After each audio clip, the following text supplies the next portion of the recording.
then I just had this delivered. It And looks so cozy. hello, welcome to OzChat. Thank you. Wait, this is start? Yes, now we have started. That was it. That was your official beginning. It's more than most people get. Thank you. And I don't have your book here because, and there's a good reason, my daughter's friends have decided reading isn't terrible. There's this thing going around the high school, and your book is being passed around as a loner. No, I'm honoured. That's a very good excuse not to have it. It's really exciting because it's not been like this. You know, she's grade 11 now, and she's hidden her reading a bit. Like, not many of her friends are readers. Yeah.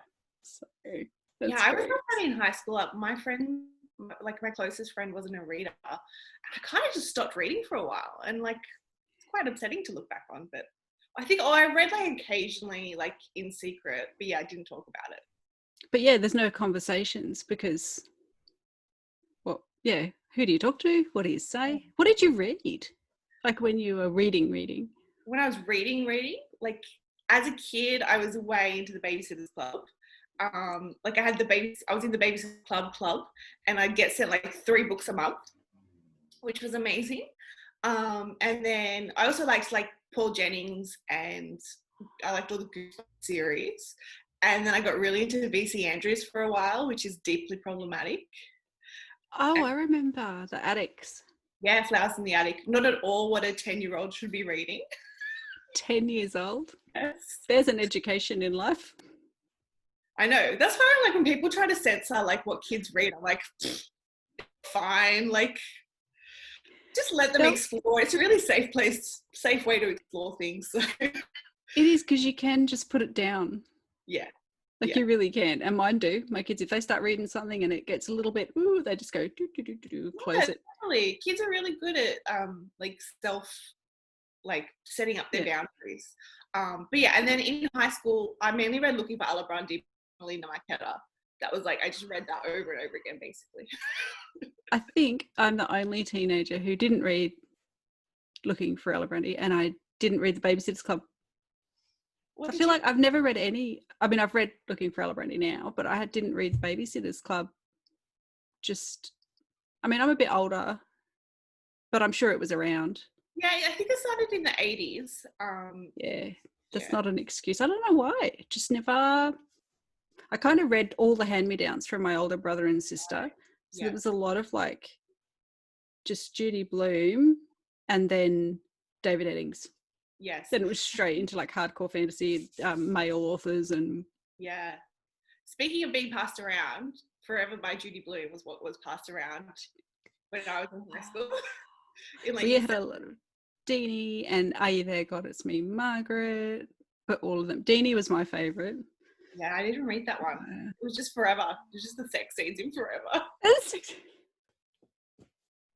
And it was the bras in Are You There, God, It's Me, Margaret. I didn't read that Wasn't one.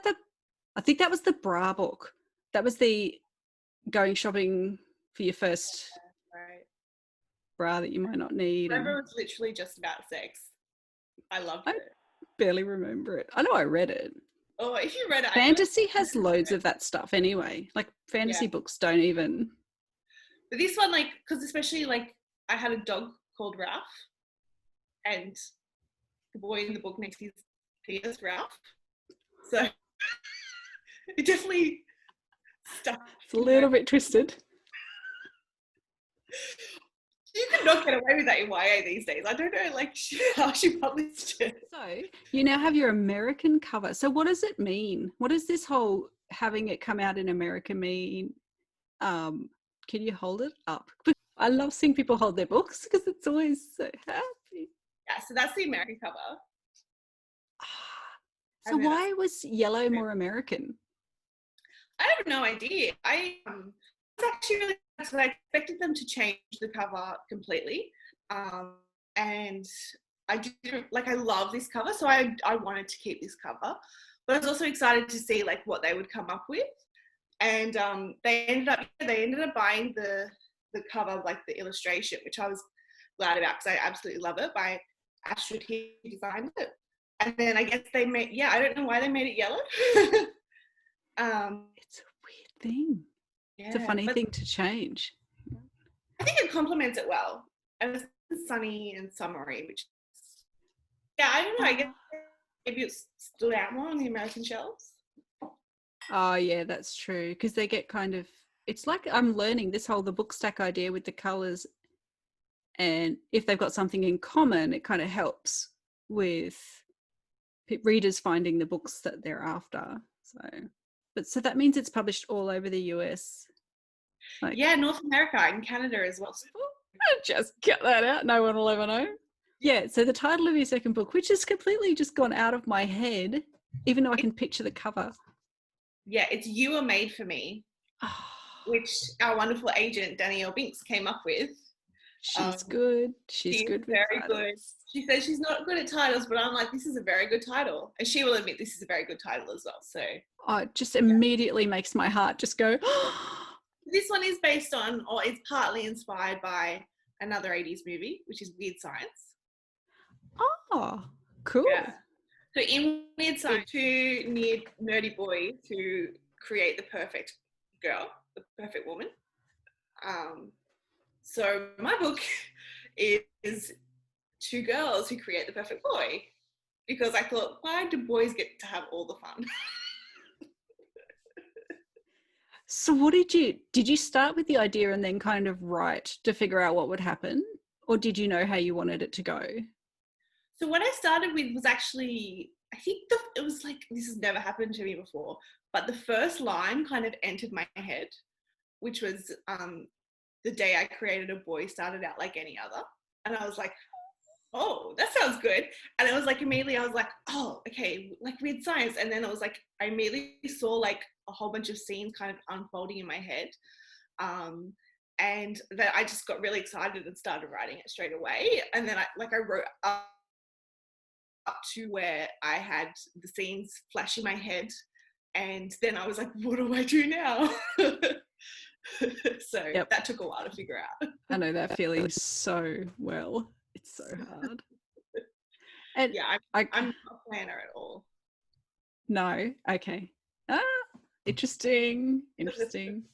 And now I just want to ask you how it ends, which is not appropriate, Anna. I cannot tell you at all. You have to read it to find out. I can't wait. And obviously the 80s movie theme, does it play into the book in what they're watching or no? No, not at all. It was just, I just got the inspiration from thematic kind of thing. I guess, and I just wanted to like, because Weird Science is quite outdated and sexist, and I wanted to kind of flip it on its head a little bit and take that and let the girls have some fun. With my first book, What I Like About Me, which was partly inspired by Dirty Dancing, that is a theme of the book, and like the Maisie, the main character, watches it and loves it.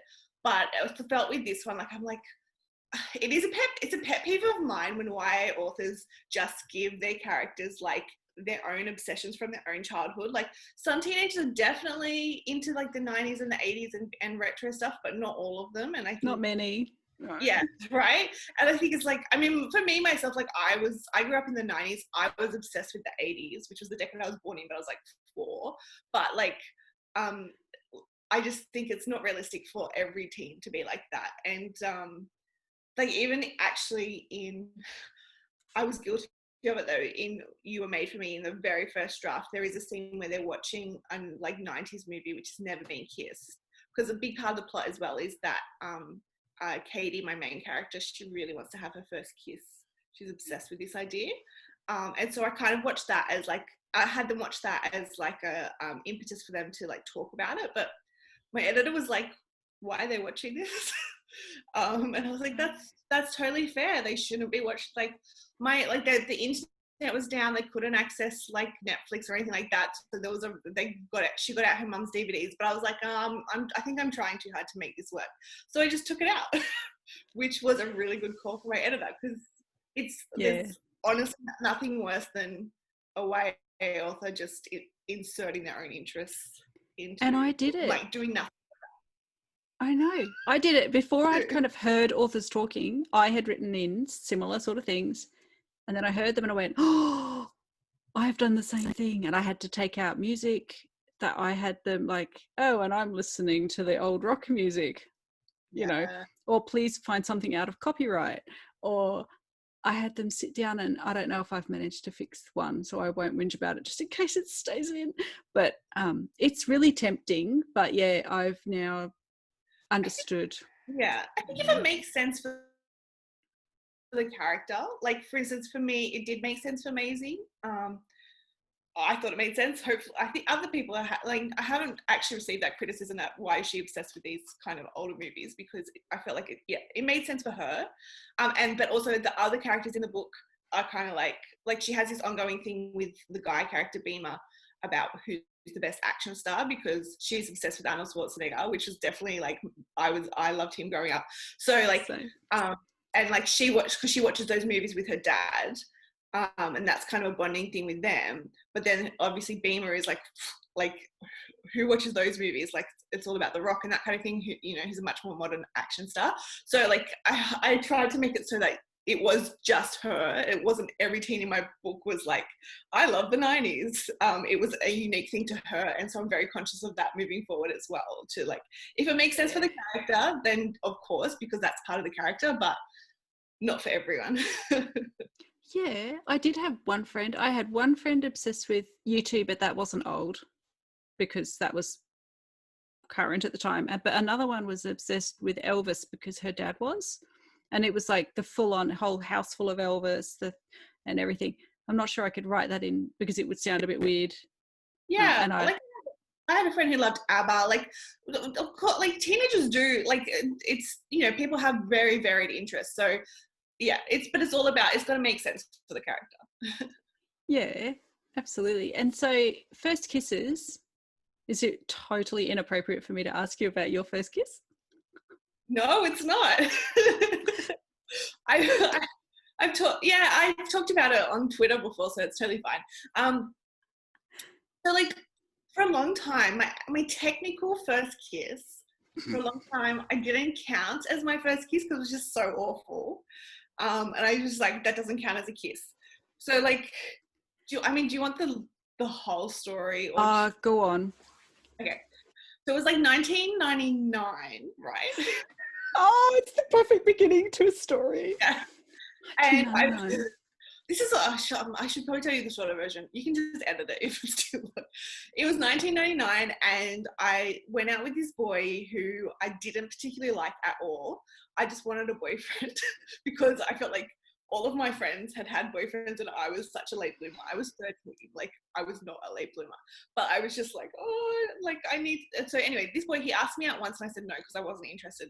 And then like 3 months later, he asked me out again and I was like, yeah, okay, because I had always wanted, I'm like, oh, what if I had CS? I would have a boyfriend by now. Anyway, but it was one of those things where I didn't like him. I don't even know if he liked me that much, but we just like, we would hold hands. We would have like this was at lunchtimes. We would have my group of friends and then his group of friends were like in two circles next to each other and we would like hold hands, but like talk to our own friends. Like we couldn't even talk to each other. And anyway, because I lived down the road from the beach and he like kind of lived across the highway from me. So he decided, him and his friend decided that he and I needed to have our first kiss. And so we arranged to meet at the beach after school. And I wasn't allowed to have a boyfriend at the time. And so my mum didn't know. And I told her that I was taking the dog for a walk. So I took Susu, my old English sheepdog, for a walk. And there's an old English sheepdog in You Were Made For Me, and inspired by Ralph and Susu, who were my dogs growing up. Anyway, so I took Susu for a walk and met them at the beach. And so we were kind of in the dunes and like the guy and I like kind of walked up the hill a little bit and his friend who was there held onto the dog and had his stopwatch because he was going to time it. Oh my God. And then like this guy just like came at me with his tongue out already. Yeah. And he just kind of like slobbered all around my face. And then his tongue like landed in my mouth and kind of like flopped around a little bit. But I just remember I was just like I remember standing there with my mouth like open because this guy's tongue was in it and just being like, what is happening to my face right now? It was not what I thought a kiss would be. And I didn't know what to do. And then luckily my dog Susu like broke free from the guy who was sitting there timing it and like came running and like jumped between us. And like Susu. the whole thing, she came to the rescue. So then I was like, oh, I better take her, like I'm gonna go. So I went, and then like 3 days later he dumped me for being frigid because I didn't want to repeat the experience. Frigid. Yeah. Oh my goodness. But the way he dumped me, should I keep, this is such a long story. No, go on. So his friend, because it was landlines, right? So it was back in the day of landlines. I got a phone call after school, and it was from his friend was on the phone. They were on a public payphone, and his friend was talking, and my boyfriend was like next to him, and he was like, "Yeah, like he doesn't want to go out with you anymore." Blah blah blah. And it was this really long conversation. They were in a public payphone, so like this other guy from school came past and was like, "Hey, who are you guys talking to?" And then he got on the phone and didn't realize what was happening. And he was like, yeah, you and this guy are like really cute together. And I was like, he just dumped me. It was so awkward. Anyway, so then that conversation was over. I was dumped. And then like a minute later, I was in my bedroom, right? A minute later, my mum and my little brother came into the room and were like, are you okay? And I was like, what? They're like, they were on the extension. No. So that's how my mum found out about my first boyfriend, was listening to me get dumped. Oh my goodness. That's like, there are things that teenagers now don't understand what it was like.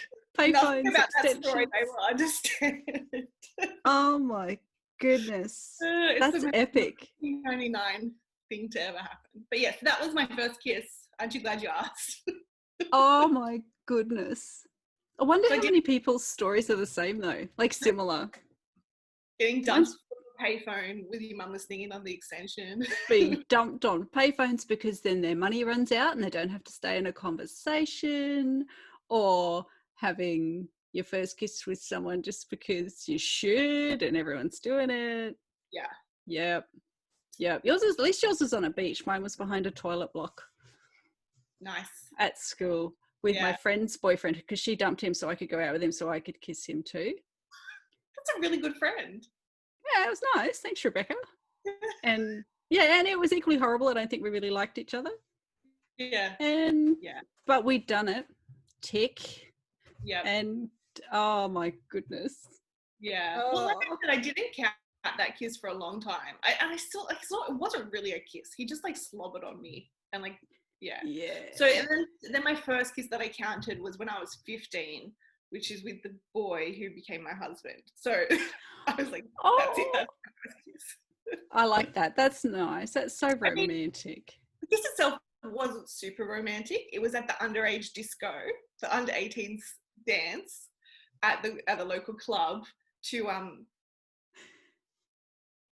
Miss Jackson by Outcasts, and with all of our friends around us, we'd been there for like an hour and a half and like hadn't done anything, and all of our friends around us like, just kiss, and, like pushed us together. So it wasn't super romantic, but you know, I probably shouldn't have told that part of the story. Just said it was with my husband. It all ends well. It all ends well. We ended up with Spin the Bottle because there weren't that many kids in our school, as in the whole school. For the whole primary school was only like 90 something kids. There's not many in grade 6 and 7, which is when this kind of happened with the first thing. And some that would just, you just can't swap people that much within it was even tricky for us. And so just Spin the Bottle, just made sure everyone was sorted out. Then off you go. Amazing. Oh no. It was there's so many things that ruin plots now, like mobile phones, not having landlines, not having listening in properly. Like plotting must have been so much easier back then. Oh yeah. Well, it's like, even like you see in horror movies now, they always end up somewhere where like there's no signal and that kind of thing, because otherwise like it solves it so much quicker. Yep. Exactly. And then it reminds, like on Star Trek, I'm like the tragic compared to your amazing actual proper culture, current, what is now, I don't even know how to say that. and they have like their teleporters, but they're always broken. Teleporters aren't working. I'm like, that's a mobile phone trick. It's like, oh, reception, constantly, because it's too easy. They've made up their own technology that then ruined their own plots. So then they had to pull it apart. Yeah. But then again, like, I think technology also creates different plots that probably didn't happen in the past. Like, even just, I think in both my books, actually, there's instances where the girls are cyberbullied. And, like, it's like, because I think that's something that's quite scary, where it's like you're in your own bedroom. Like, when I was in high school, I got bullied, but I came home, closed the door, and it was done for the day. But like now, like you're at home and it can happen at any time. You can't really escape it. True. So like it's interesting. There's plots that you can't do anymore, but then there's different complications that you can introduce. Yeah. Do you have any emojis? Like when I write texts in a book, and I kind of, to be realistic, there would be emojis, because people just don't write to each other just with text and in proper sentences. But you can't really get away with an emoji. I have a couple in my next book. You were making me. Do they do it like colour, like a little actual? It's not colour. It's black and white. So it was used quite sparingly, because I think it doesn't quite look like a proper emoji. But yeah, I did put a few in there. A smiley face and things. Yeah, and I think there's a love heart in there. I've only seen the typeset pages. I haven't seen it printed out yet, so I don't know what it's going to look like, which I'm really excited to see. Yeah. But yeah, I actually wanted to do more emojis, because there's a few text conversations with my main character Katie and her friend, like in a group chat kind of thing, and I wanted her to have, like, for each, like, name an emoji next to it, because that's actually what I do in my phone. Like, I've saved all of my contacts with an emoji that I associate with that person. So I wanted Who's to got the aubergine? Well, would you like to know? No. No, I haven't given that to anyone, actually. It's PG. So yeah, but I just thought it would look a bit funny in the book. But yeah, so there is a couple of emojis in there. Yeah, I like that. I think it's more realistic. I might be braver to do that then if I know they can do it. I didn't even know if they could print it. Like, typesetting, I don't know what's possible, but to know that they can do the black and white. Because I've seen ones, like I have a Macbeth that's all in emojis and text messages. It's a copy of the whole play done as text in emoji. It's completely over the top and cracks me up every time. But it's, it's a proper colour little joke thing, different to a novel where you don't want to break out too far from, unless that's like the point, and then that's a different sort of thing. Yeah, well, they with the text, like, because I obviously just had them written out as just like text, and then they asked me if I wanted to do it like in bubbles, like you would see on a phone. I was like, yes. So I'm excited to see what that looks like.